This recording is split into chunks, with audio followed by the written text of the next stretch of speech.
उठ गया हूँ सुबह 5:30 बजे। मुझे जाना है नुसा पेनीदा। मेरी फेरी है 7:30 बजे। उसके लिए मुझे 6:30 बजे वहाँ पहुँचना है। उसके लिए मुझे सुबह निकलना पड़ेगा, तो उसको 4 घंटे में रेडी हो जाता हूँ। हाय गाइस, अभी सुबह के 6:30 बज गए हैं और मैं निकल रहा हूँ सनूर पोर्ट के लिए। वहाँ से मेरी फेरी है नुसा पेनीदा के लिए और यहाँ पे 2.5 घंटे टाइम आगे है, तो इंडिया में भी बजे होंगे 4।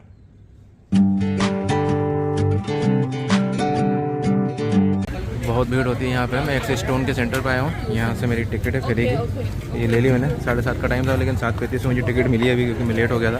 ट्रैफिक बहुत हो गया था बाद में। यहाँ पे सबको वेट करने के लिए बोला है, तो देखते हैं यहाँ से कुछ शायद पिकअप के लिए होगा।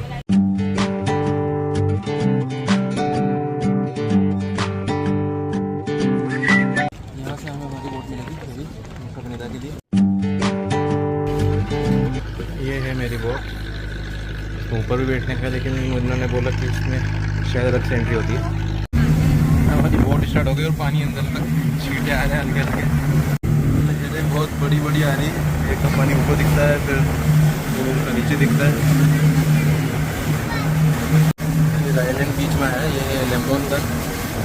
ये लैम्बोंगन में मैंग्रोव पॉइंट है, समुद्री मैंग्रोव होते हैं। नीचे ही दिख रहा है नुसा पेनीदा और बीच में एक और आइलैंड दिख रहा है, वो है कैनिंगन आइलैंड। ये लैम्बोंगन, कैनिंगन, फिर है नुसा पेनीदा। मैं पहुंच गया हूँ नुसा पेनीदा और हमारी बोट आधे घंटे में पहुँचा। मैंने यहाँ से स्कूटर रेंट कर लिया एक हार्बर से ही। नुसा पेनीदा में ग्रीनरी काफ़ी अच्छी है। यहाँ पे मुझे जामफल और सागौन बहुत दिखे, नारियल तो बहुत हैं, केले भी हैं, चीकू भी दिखे, बहुत सारे ऐसे। ये नारियल देखिए आपको, नारियल तो भर भर के हैं। वो इतनी हाइट पे, कुछ तो बिल्कुल कि हाथ से तोड़ लो। यहाँ के नारियल बहुत बड़े होते हैं। नॉर्मली जो हैदराबाद हम पीते हैं उससे कम से कम 3 गुना साइज है इसका एक का। गाइस, मैं जा रहा हूँ अभी ब्रोकन बीच। यही है, 10 मिनट का वॉक है। यह एक गोलाकार खाड़ी है, लगभग 100 मीटर चौड़ी। पहले यहाँ एक गुफा थी, समय के साथ उसकी छत टूट गई। समुद्र की लहरों से जो तटीय कटाव होता है, उससे ये हजारों सालों में बना है। इस वजह से यहाँ पे एक प्राकृतिक पत्थर का पुल बन गया ऊपर। ये है ब्रोकन बीच। पानी गजब का साफ है। वहाँ से लहरें आती हैं, उसके ऊपर से भी जा सकते हैं हम। एक सर्कल सा बना हुआ है, ग्राउंड जैसा। आप यहाँ नीचे नहीं जा सकते, सिर्फ ऊपर से देख सकते हैं। इसका स्थानीय नाम है पसी ऊग। इसका मतलब होता है टूटा हुआ समुद्र तट। ये ही है ब्रोकन बीच। मैं इसके जस्ट ऊपर ही आ गया, जहाँ से वो पानी निकलता है समुद्र में से। आगे से अलग दिखता है। और समुद्र का एक जो पानी अंदर आता है, वो एक लगभग 50 मीटर ऊंची चट्टानी मेहराब से आता है। गाइस, कैनिंगन बीच जाते टाइम बीच में ये रेस्टोरेंट मिला, इंडिया गेट रेस्टोरेंट। खाना अच्छा है, लेकिन यहाँ पे नॉनवेज भी मिलता है, लेकिन उन्होंने बोला कि वो सेपरेट बनाते हैं दोनों चीज़ें। तो हमने यहाँ पे फ्राइड राइस खा लिया। वेलकम टू कैनिंगन बीच। कैनिंगन बीच के लिए पार्किंग यहाँ पे है, थोड़ा सा आगे पैदल जाएंगे। वाह,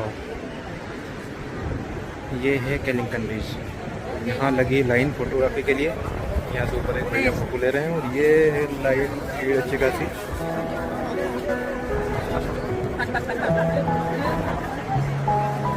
नीचे बीच तक पहुँचने के लिए 400 मीटर की ऊंची खड़ी चट्टान है, इसको नीचे उतरना पड़ता है। मैं इसमें नीचे जा रहा हूँ।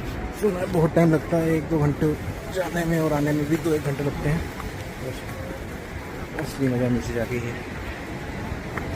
बहुत ही खड़ी सी उतराई है इसकी, चढ़ाई कर आने वाले खड़ा हो रही है। जाना है नीचे और फोटोशूट कर रहे हैं।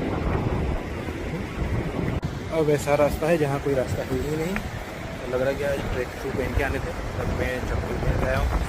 कैलिंकिंग का मतलब इंडोनेशियाई भाषा में छोटी उंगली होता है, यानी लिटिल फिंगर। और जो चट्टान का आकार है, उसके आकार के कारण ही इसका नाम पड़ा है। अभी सिर्फ 10-20% ही हुआ है, बहुत ही उतरना बाकी है। बहुत ही संकरा और खतरनाक रास्ता है।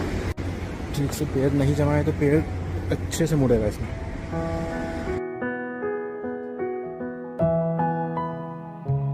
गाइस, बहुत ही रिस्की है सच में। ये इसका रास्ता है, मतलब रास्ता ही नहीं है, बस पहाड़ रेंग के ही जा रहा हूँ नीचे, सिर्फ इसलिए कि वहाँ जाके देख सकूँ। लोग इतने दूर से आते हैं इसको देखने। ये पूरी खड़ी ढलान है इसमें। क्या चप्पल निकाल के जाना ही ज़्यादा अच्छा है। पैर नहीं तो स्लिप हो सकते हैं यदि चप्पल आपकी प्रॉपर ग्रिप वाली नहीं है तो। एक नई चीज़ लेकिन इसकी हालत ख़राब होने वाली है। मज़ा आ रहा है लेकिन थोड़ा तो बचा।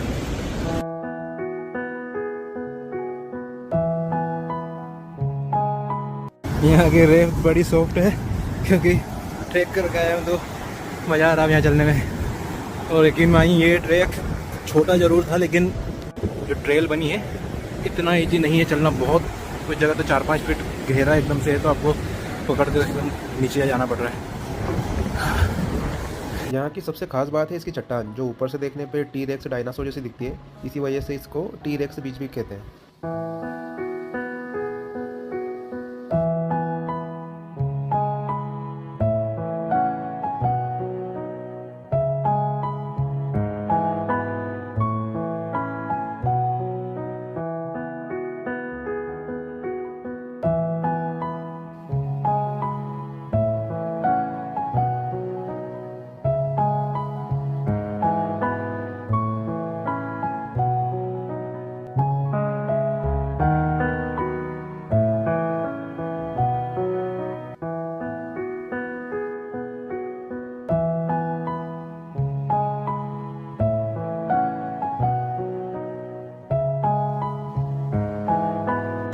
इंजॉयमेंट पूरा हुआ कैनिंगटन बीच का। अब वापस ऊपर की यात्रा शुरू। अभी आधा रास्ता हो गया है, लगभग आधा घंटा लगा क्योंकि रास्ता इतना सब 200 लोग आ रहे थे तो एक लाइन चल पड़ी थी। बाकी आइडिया भी देखा जाए तो 1 घंटे खत्म है, ऊपर जा सकते हैं। अब जरूर है लेकिन छोटा है।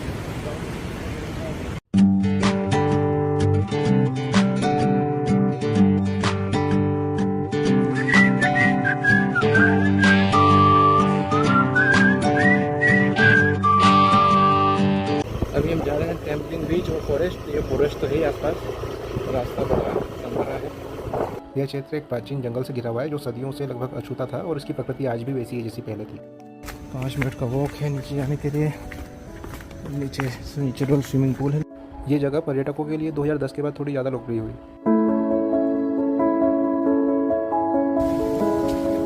ये एक स्विमिंग पूल है नेचुरल, तो पानी एकदम क्लीन है। ये हम जा रहे हैं टेम्पलिंग बीच में, इसमें छोटा सा नेचुरल स्विमिंग पूल बना है। ये पेड़ की जड़ है जो इसमें फैली है। यहाँ आ रही समुद्र की लहरें और एक और स्विमिंग पूल यहाँ बनाया हुआ है। यहाँ के कुंड मीठे पानी के हैं, फ्रेश वाटर के, समुद्र के पानी के नहीं है। ये दूसरा स्विमिंग पूल है। ये कुंड के पानी का उपयोग पहले शुद्धिकरण और धार्मिक अनुष्ठानों के लिए किया जाता था।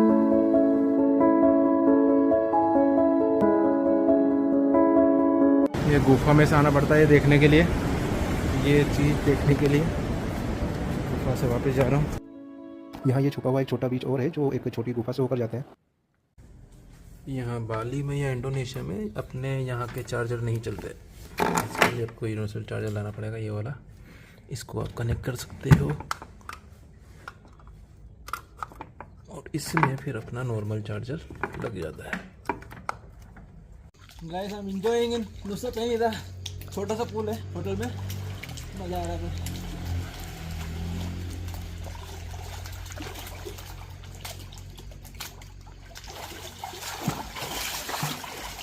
गई सुबह हो चुकी है, 6:45 AM टाइम हुआ है। मैं उठा था सुबह 6 बजे और अच्छी तेज़ बारिश हो रही थी। अभी तो बूंदाबांदी हो रही है। नुसा पेनिदा में ही रुका हूँ मैं अभी, और अब मैं जाऊँगा वेस्ट नुसा पेनिदा कवर करते हुए सीधे हुयूब हार्बर पे। तो वहाँ से के लिए मुर्गे अच्छे से भाग दे रहे हैं। अच्छी खासी बारिश हो रही है।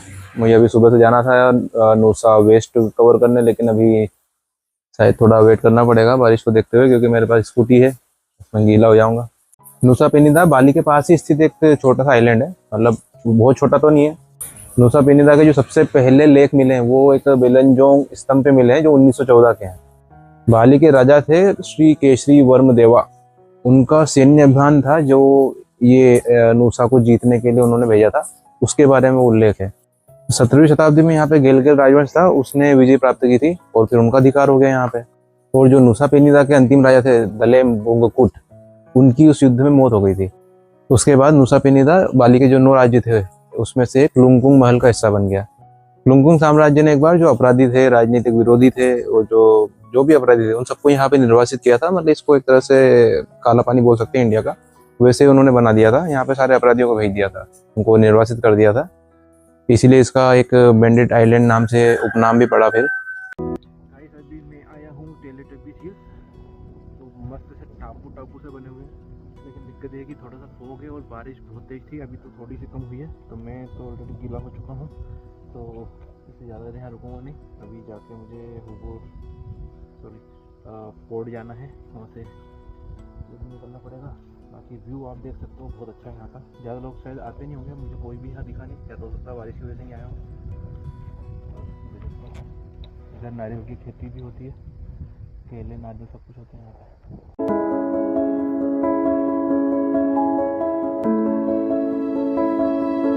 वेलकम टू डायमंड बीच। यही है डायमंड बीच। छोटू सा इसमें डायमंड से लगाते हैं, छोटू सा पत्थर रहता है, वो बहुत तेज हवा चल रही है अभी। यहाँ समुद्र में ये खड़ा हुआ डायमंड जैसा पत्थर दिखता है, इसी वजह से इसका नाम डायमंड बीच पड़ा। पहले ये छुपा हुआ स्थान था। 2018 से पहले यहाँ नीचे जाने का कोई रास्ता भी नहीं था, लोग सिर्फ इसे ऊपर से ही देख सकते थे। बाद में यहाँ पे स्थानीय लोगों ने चट्टाने काटकर सीढ़ियाँ बनाई नीचे जाने के लिए, जिससे टूरिस्ट लोगों के लिए जगह खुल गई और थोड़ी लोकप्रिय भी हो गई। ये ट्रेल बनी है डायमंड बीच में नीचे जाने के लिए, लेकिन लहरें एकदम कोने तक आ रही है, तो नीचे जाके इतना सेफ है नहीं, नहा नहीं सकते, मतलब एंजॉय नहीं कर सकते ऐसे, ट्रैकिंग कर सकते। डायमंड बीच के अपोजिट साइड ही है अतू बीच, उसकी ट्रेल बनी हुई है लंबी सी। ये है अतू बीच, डायमंड बीच के एकदम अपोजिट। पानी एकदम क्रिस्टल क्लियर दिख रहा है, स्काई ब्लू कलर का। अतू बीच सदियों से एक छुपी खाड़ी के रूप में मौजूद था, जो चारों तरफ से चट्टानों से घिरा हुआ है। यहाँ के स्थानीय लोगों ने यहाँ लगभग 166 सीढ़ियाँ बनाई, जिससे यहाँ पहुँचना आसान हो गया। फिर बारिश बारिश बारिश, डायमंड बीच पर हम थोड़ा सा फंस गए बारिश में। आगे हमें जाना है गोवा गिरिपुत्री टेम्पल, मौका रहा और समय रहा तो, क्योंकि 1 घंटे में हमारी बोट भी और वो रास्ते में आता है। पानी ऐसा रिमझिम गिर रहा है। ये गोवा गिरिपुत्री टेम्पल, पुत्री मतलब होता है पुत्री, अंडरग्राउंड टेम्पल है यहाँ पे। यहाँ से ऊपर जाने का रास्ता है इसमें। ये मेरी बोट है गिरी जाने के लिए। ये अनाउंस कर रहे हैं कि जाओ अच्छे से ये हो।